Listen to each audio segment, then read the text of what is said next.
అభిమానులు, జగన్మోహన్ రెడ్డి గారి అభిమానులు మాత్రమే ఈ వీడియో చూడండి. ఎందుకంటే ఈ వీడియోలో మనం కొన్ని పచ్చి నిజాలు మాట్లాడబోతున్నాం.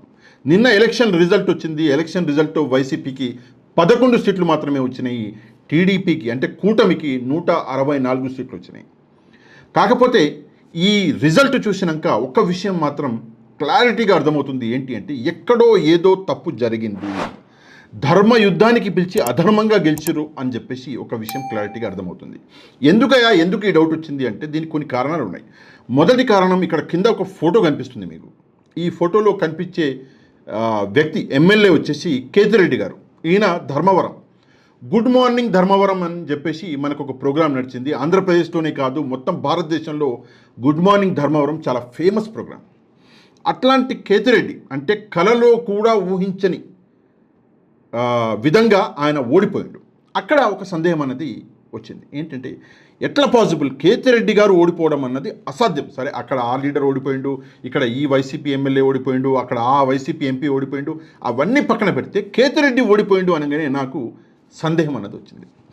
రెండో కారణం ఏంటి, అన్యాయం జరిగింది, అధర్మం జరిగింది అనడానికి రెండో కారణం ఏంటి అంటే పోయినసారి 152 సీట్లు వచ్చిన వైసీపీకి ఈసారి ఒక 50 సీట్లు 60 సీట్లు తగ్గినాయి, 190 సీట్లు వచ్చినాయి అంటే మనం ఏదో అనుకోవచ్చు. కానీ ఏకంగా 11 సీట్లు వచ్చినాయి అనగానే నిజంగా ఇక్కడ ఏదో అధర్మం జరిగింది అని చెప్పేసి ఆ డౌట్ అన్నది నాది బలపడ్డది. సరే, దీనికి నా దగ్గర కొన్ని ప్రూఫ్స్ కూడా ఉన్నాయి, మీ ముందర పెడతా ప్రూఫ్స్తో సహా. కొంచెం ఓపిక్గా మీరు అర్థం చేసుకోవాలి ప్రూఫ్స్ ఫస్ట్. ఎందుకంటే మనం ఏదో ఆత్రమాత్రంలో తొందరలో వీడియోలు చూస్తాము, వీడియోలో ఉన్న కంటెంట్ని అర్థం చేసుకోం. కాకపోతే ఇది ఒక ఎమోషనల్ స్టేజ్. ప్రతి వైసీపీ కార్యకర్త, ప్రతి జగన్మోహన్ రెడ్డి గారి అభిమాని మొత్తం వీడియో చూడాలి.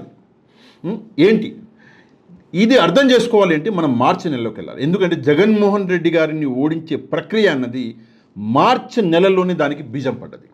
ఏం జరిగింది మార్చి నెలల్లో అంటే అపాయింట్మెంట్, ఎలక్షన్ కమిషనర్స్ ఎవరైతే ఉన్నారో వాళ్ళ ఇద్దరు ఎలక్షన్ కమిషనర్స్ అపాయింట్మెంట్ జరిగింది. ఎట్లా అపాయింట్మెంట్ జరిగింది? జనరల్గా ఎలక్షన్ కమిషనర్స్ అపాయింట్మెంట్ ఎట్లా జరుగుతుంది అంటే లా డిపార్ట్మెంట్ ఏదైతే ఉందో, లా మినిస్ట్రీ కొంతమంది పేర్లని ప్రైమ్ మినిస్టర్ గారికి పంపిస్తే, ప్రైమ్ మినిస్టర్ గారు మన రాష్ట్రపతి గారికి ఆ పేర్లను పంపిస్తే రాష్ట్రపతి గారు ఫైనల్ చేసి ఎలక్షన్ కమిషనర్ని అపాయింట్ చేస్తారు. ఇది పాత పద్ధతి. కాకపోతే సుప్రీంకోర్టు ఏమన్నది అంటే లేదంటే ఇందులో మీరు ఒక ప్యానెల్ని మీరు నియమించండి. ఆ ప్యానెల్కి అధిపతిగా ప్రధానమంత్రి ఉంటారు. ఆ ప్యానెల్లో opposition party leader, chief justice of India అంటే ప్రధానమంత్రి, opposition party leader, chief justice of India, వీళ్ళు ముగ్గురు ఉండాలి. వీళ్ళు ముగ్గురు కలిసి ఎలక్షన్ కమిషనర్ని అపాయింట్ చేయాలని చెప్పేసి సుప్రీంకోర్టు చెప్పింది ప్రభుత్వానికి. కాకపోతే మన మోదీ గారు లేదంటే బీజేపీ ఏం ప్లాన్ చేసింది అంటే లేదు ఇందులో ఏం చేద్దాము అని చెప్పేసి చీఫ్ జస్టిస్ ఆఫ్ ఇండియాని తీసేశారు. అంటే ప్రధానమంత్రి గారు, ఇప్పుడు ఉన్నది ఎవరు, మన హోమ్ మినిస్టరు, ఇక్కడ అపోజిషన్ పార్టీ లీడరు, ముగ్గురు, ప్రధానమంత్రి, home minister, opposition party leader. ఇప్పుడు ఎలక్షన్ కమిషనర్ని అపాయింట్ చేయాలంటే ఈ ముగ్గురులో 2 ఓట్లు కావాలి. ఒకటి ప్రధానమంత్రి, హోమ్ మినిస్టర్, ఇద్దరు వేస్తే అయిపోయింది కదా. అంటే బీజేపీనే నియమించింది ఎలక్షన్ కమిషనర్ని. ఎప్పుడు నియమించింది అంటే ఎలక్షన్ డేట్స్ అనౌన్స్ అవ్వడానికి 2 రోజుల ముందు ఇద్దరు ఎలక్షన్ కమిషనర్ని అపాయింట్ చేసింది.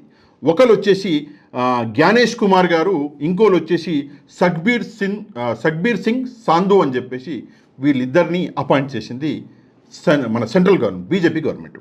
సరే, ఎందుకు అపాయింట్ చేసింది?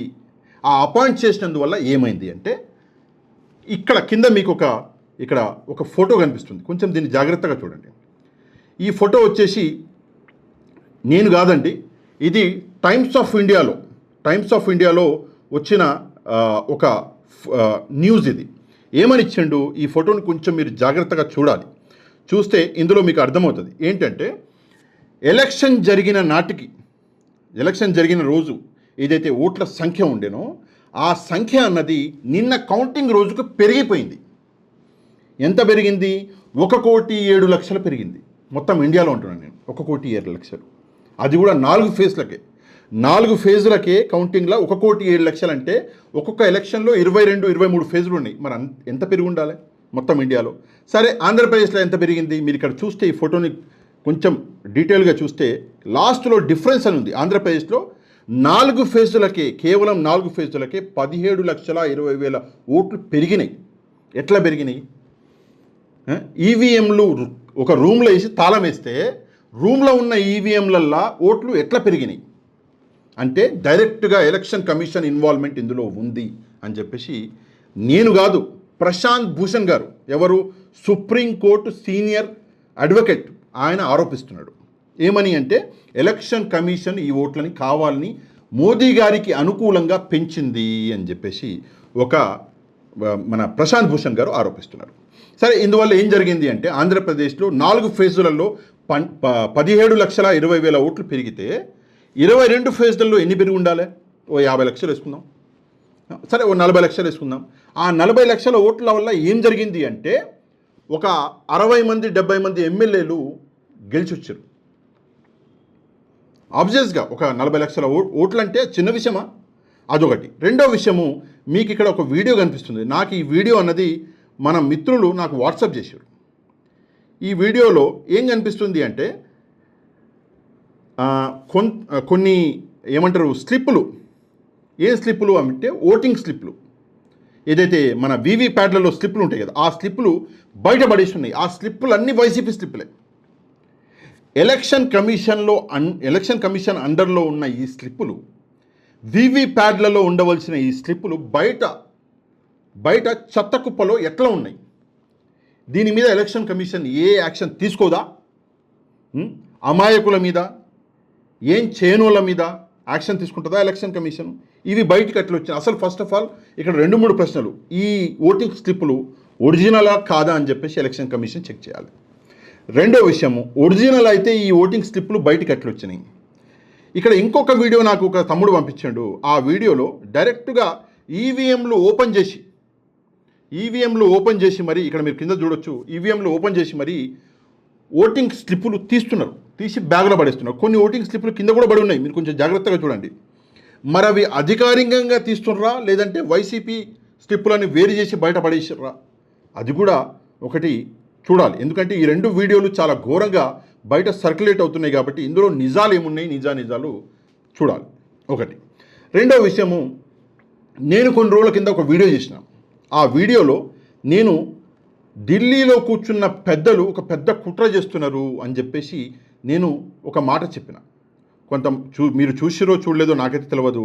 ఆ వీడియో వచ్చేసి థంబ్నెయిల్ ఆంధ్రప్రదేశ్ పై ఢిల్లీ పెద్దల కన్ను అని చెప్పేసి నేను ఒక వీడియో చేసిన. పైన జగన్ పై కుట్ర అని చెప్పేసి, కింద బీజేపీకి ఎలక్షన్ కమిషన్ తొత్తుగా మారింది అని చెప్పేసి 11 రోజుల ముందరే నేను ఈ వీడియో చేసిన. ఇందులో క్లియర్గా చెప్పిన, బీజేపీ పెద్దలు ఎవరైతే ఉన్నారో ఢిల్లీలో కూర్చున్న పెద్దలు, వాళ్ళ కన్ను పడ్డది ఆంధ్రప్రదేశ్లో. ఆంధ్రప్రదేశ్ని వీళ్ళు మహారాష్ట్రలాగా మార్చడానికి ట్రై చేస్తున్నారని చెప్పేసి ఆ వీడియోలో నేను చాలా బాధ్యతగా జాగ్రత్తగా చెప్పడం జరిగింది. మీలో ఎవరైనా ఆ వీడియో చూడకపోతే డిస్క్రిప్షన్లో లింక్ ఇస్తా, ఒక్కసారి వెళ్ళి ఆ వీడియో చూడండి. ఎందుకంటే ఎంత పెద్ద కుట్ర ఇది అంటే, ముందు ఎలక్షన్ కమిషనర్ని వాళ్ళకు అనుకూలంగా అపాయింట్ చేసుకొని ఏం చేసిర్రు, ఎలక్షన్ కమిషన్ మొత్తాన్ని కంట్రోల్లోకి తీసుకొని ఏం చేసిర్రు అంటే, ఎలక్షన్ నాటి నుంచి ఎలక్షన్ రిజల్ట్ వచ్చినప్పటి వరకు ఆ మధ్యలో ఏం చేసిర్రు అంటే వీళ్ళు ఓట్లని పెంచి ఏకంగా రీజనల్ పార్టీస్, వైసీపీ లాంటి రీజనల్ పార్టీస్ని మొత్తం తొక్కేసారు కావాలని చెప్పేసి. ఎందుకు అంటే ఇది ఒక కుట్రలో భాగం. బీజేపీకి నార్త్లో ఇప్పుడు పవర్ తగ్గుతుంది. ఎందుకంటే బీజేపీ చూడవలసిన పీక్ చూసింది, 5 ఏళ్ళు ఇంకా 5 ఏళ్ళు చూసిర్రు. ఇప్పుడు బీజేపీ అన్నది ఇప్పుడు పడే స్థాయిలో ఉన్నది. అంటే మెల్లమెల్లగా బీజేపీ పవర్ నార్త్లో తగ్గుతుంటే సౌత్లో వాళ్ళ క్యాండిడేట్లను పెంచుకోవాలని చెప్పేసి ఒక పెద్ద కుట్రకి తెరలేపారు. ఈ కుట్రలో ఎంత కాదన్నా టీడీపీ కూడా భాగస్వామ్యం అన్నది ఉన్నది, జనసేన భాగస్వామ్యం కూడా ఉన్నది. ఎందుకు నేను ఈ మాట అంటున్నా అంటే 21 సీట్లలో జనసేనకి 21కి 21 ఎట్లా వచ్చినాయి? ఎవరో ఒకళ్ళు ఓడిపోవాలి కదా, ఎట్లా 100% వస్తుంది? ఏందా కాన్ఫిడెన్స్? ఇది ఒక డౌట్. ఇక ఇప్పుడు ఎలక్షన్ కమిషన్ కాకుండా, ఇంతసేపు మనం ఎలక్షన్ కమిషన్ గురించి మాట్లాడుకున్నాం, ఎలక్షన్ కమిషన్ కాకుండా ఇంకా ఏం చేసింది బీజేపీ అంటే, ఎలక్షన్లకి 2-3 రోజుల ముందల పోలీసు అధికారులను ట్రాన్స్ఫర్ చేసింది ఎలక్షన్ కమిషన్కి. ఎలక్షన్ కమిషన్కి చెప్పి ఎలక్షన్ కమిషన్తో చేయించారు. పోలీసు వాళ్ళని ట్రాన్స్ఫర్ చేయించి వాళ్ళకి అనుకూలమైన పోలీసు వాళ్ళని వేసుకున్నారు. ఇది రెండో విషయం. మూడో విషయం ఏంటి అంటే ఇంటెలిజెన్స్. ఇంటెలిజెన్స్ని, సెంట్రల్ ఇంటెలిజెన్స్ని వాడిర్రు. ఎక్కడ ఎన్ని ఓట్ల తేడాతో ఓడిపోబోతున్నది టీడీపీ, అక్కడ ఎన్ని ఓట్ల సపోర్ట్ ఇవ్వాలి అని చెప్పేసి వాళ్ళు ఇంటెలిజెన్స్ వాళ్ళని కూడా వాడుకుంటారు. ఇది మొత్తం జరిగింది ఎందుకు అంటే ఈసారి బీజేపీకి మ్యాజిక్ ఫిగర్ 272 అన్నది లోక్సభలో రాదు అని చెప్పేసి బీజేపీ తెలుసుకొని ఈ మొత్తం ఈ ఈ క్రియ ఏదైతే ప్రక్రియ ఉందో ఇది మొత్తం ప్లానింగ్ ప్రకారం జరిగింది. ఇది ఒకటి. రెండో విషయము, నిన్న జగన్మోహన్ రెడ్డి గారు ఒక ఇంటర్వ్యూ ఇచ్చారు, ప్రెస్ కాన్ఫరెన్స్ ఇచ్చారు. ఆ ప్రెస్ కాన్ఫరెన్స్లో ఆయన ఆల్మోస్ట్ ఆల్ ఆయన కంటిలో మనం తడి కూడా చూసినాం. నిజంగా ఆ ప్రెస్ కాన్ఫరెన్స్ నేను కూడా చాలా అంటే ఫస్ట్ టైం నేను 3 సార్లు ఒక ప్రెస్ కాన్ఫరెన్స్ చూసిన. ఒకసారి చూసినా, 2 సార్లు చూసినా, 3ఓసారి కూడా చూసినా. నిజంగా చూసినాక నాకు కూడా చాలా బాధ వేసింది. కానీ ఒక్క విషయం మాత్రం నేను క్లారిటీగా చెప్తున్నా, ఏంటంటే ధర్మ యుద్ధానికి పిలిచి అధర్మంగా గెలిచారు. అందులో ఎట్లాంటి సందేహం లేదు. ఇది ఒక పెద్ద కుట్ర. ఇంకో విషయం చెప్తాను నేను మీకు ఇప్పుడు. ఆ విషయం అన్నది నా దగ్గర ఆధారాలు లేవు, కానీ విషయం మాత్రం మీకు చెప్పాలి. ఈ జరిగిన ఈ కుట్రలో ఒక పెద్ద ధనవంతుడు, భారతదేశంలోని అత్యంత ధనవంతుడి చేయి కూడా ఉంది ఈ కుట్రలో. ఆంధ్రప్రదేశ్లో ప్రభుత్వం మారడానికి ఒక ముఖ్య కారకుడు ఒక ధనవంతుడు, దేశంలోనే అతిపెద్ద ధనవంతుడు. ఆ ధనవంతుడి చేయి కూడా ఇందులో ఉంది. ఎందుకంటే మొత్తం ఫండింగ్ ఆయనే చేసిండు అని చెప్పేసి కూడా ఒక అంటే విశ్వసనీయ వర్గాల వార్త. ఇప్పుడు మీడియా వాళ్ళు ఎవరైనా సరే నిజాలు బయట అంటే పేర్లు బయటికి చెప్పొద్దు అంటే ఏం చెప్తారు? విశ్వసనీయ వర్గాలు అంటారు. నేను కూడా వాడతా, తప్పేముంది బొచ్చు, వాళ్ళు వాడితే నేను వాడొద్దా? అది. ఇక మూడో విషయము, లాస్ట్ విషయం ఏంటంటే చంద్రబాబు నాయుడు గారి పాలన. నేను చంద్రబాబు నాయుడు గారికి చేతులు జోడించి మరి ఒక రిక్వెస్ట్ చేస్తున్నాను. ఏంటంటే మీరు ఏమైనా చేయండి సార్, ఎడ్యుకేషన్ సిస్టమ్ ఏదైతే జగన్మోహన్ రెడ్డి గారు ఇన్ని రోజులు 5 సంవత్సరాలు నడిపిర్రో ఆ ఎడ్యుకేషన్ సిస్టమ్ని ముందుకు తీసుకురండి. మీకు కోపం ఉంటే ఓ దెబ్బ కొట్టండి, మేము పడతాము. మీకు కోపం ఉంటే 4 తిట్లు తిట్టండి, మేము పడతాం. కానీ దయచేసి ఆ పిల్లల జీవితాలు నాకు నేను చెప్తున్నాను కదా, నేను జగన్మోహన్ రెడ్డి గారికి అంటే నేను ఆయనని అభిమానిస్తా అంటే దానికి ఒకటే కారణం, వేరే ఏ కారణాలు లేవు. ఒక్కటే ఎడ్యుకేషన్లో ఆయన తీసుకొచ్చిన మార్పులు. ఆ మార్పులు అనేవి దయచేసి మీరు ఆ పిల్లల జీవితాలను నాశనం చేయకండి. ఆ మార్పులు ఏదైతే చేసిండో ఆ మార్పులను కంటిన్యూ చేయండి. మనకి ఐబీ సిలబస్ రావాలి, తెప్పించండి. ప్రాబ్లం ఏం లేదు. పాత గవర్నమెంట్ చేసిన ఒక మంచి పనిని మనం కంటిన్యూ చేస్తే ఏముంది ప్రాబ్లం ఏం లేదు. కంటిన్యూ చేయండి. ఈ 5 ఏళ్లలో జగన్మోహన్ రెడ్డి గారి కంటే మంచిగా పాలించండి. ప్రజలకి మంచి చేయండి. ప్రజలు గుండెల్లో పెట్టుకుంటారు. అంతేకాని కక్షలు కార్పణ్యాలకి పోయి ఆ రెడ్ బుక్కులు, ఆ ఎల్లో బుక్కులు ఇవన్నీ మనకు అవసరం లేదు. సరే, ఏదేమైనా కూడా మీరు ఎక్స్పీరియన్స్ ఉన్న ఆల్రెడీ 40 ఇయర్స్ ఇండస్ట్రీ కాబట్టి, మీరు మా చంద్రం బాబాయ్ కాబట్టి నేను ఆల్రెడీ చాలాసార్లు చంద్రం బాబాయ్ అని పిలుస్తా కదా. ఈరోజు కూడా చెప్తున్నా, చంద్రం బాబాయ్ గారికి దయచేసి ప్రజల మీద కక్ష అనేది పెట్టుకోకండి. వాళ్ళకి మంచి చేయండి. మీరు మంచి చేస్తే జగన్మోహన్ రెడ్డి గారిని కాదు, మిమ్మల్ని కూడా గుండెలో పెట్టుకుంటారు. ఆయన మంచి చేసిండు, ఆయన్ని గుండెలో పెట్టుకున్నారు. కాకపోతే వైసీపీ క్యాడర్, నేను ఒక న్యూస్ చదివినండి, ఇది చాలా దారుణమైన న్యూస్. వైసీపీ క్యాడర్కి నేను ఒక చెప్పాలి. ఏంటంటే 28 సంవత్సరాల ఒక యువకుడు గుడివాడలో, కృష్ణా జిల్లా గుడివాడలో నాని గారు ఓడిపోయారు, జగన్మోహన్ రెడ్డి గారు ఓడిపోయారు అని చెప్పి ఫ్యాన్కి ఊరేసుకుని చచ్చిపోయాడు. ఇంకొకరు 63 ఏళ్ళ చిన్నయల్లాలు అని చెప్పేసి పేరు, నేను రాంగ్గా ప్రొనౌన్స్ చేస్తే సారీ, ఆయన కూడా గుండాకి చచ్చిపోయాడు. ఇంకొక పెద్ద ఆయన అయితే ఊరుకుందప్ప అంట ఆయన పేరు, 68 ఏళ్ళు. ఆయన టీవీ చూస్తూ ఉండగానే జగన్మోహన్ రెడ్డి గారు ఓడిపోయారు అని టీవీ చూస్తూ పాపం చచ్చిపోయాడు. నేను వాళ్ళకందరికీ ఒకటే విషయం చెప్తున్నా, బొచ్చు మా అధికారం ఏంది, బొచ్చు ఉంటే ఉంటుంది, లేకపోతే ఉడుతుంది, పోయేదేముంది. ప్రజలకు చేసే మంచి కదా. అధికారం ఉంటేనే మంచి చేయాలా? జగన్మోహన్ రెడ్డి అధికారం లేకపోయినా కూడా మంచి చేస్తాడు.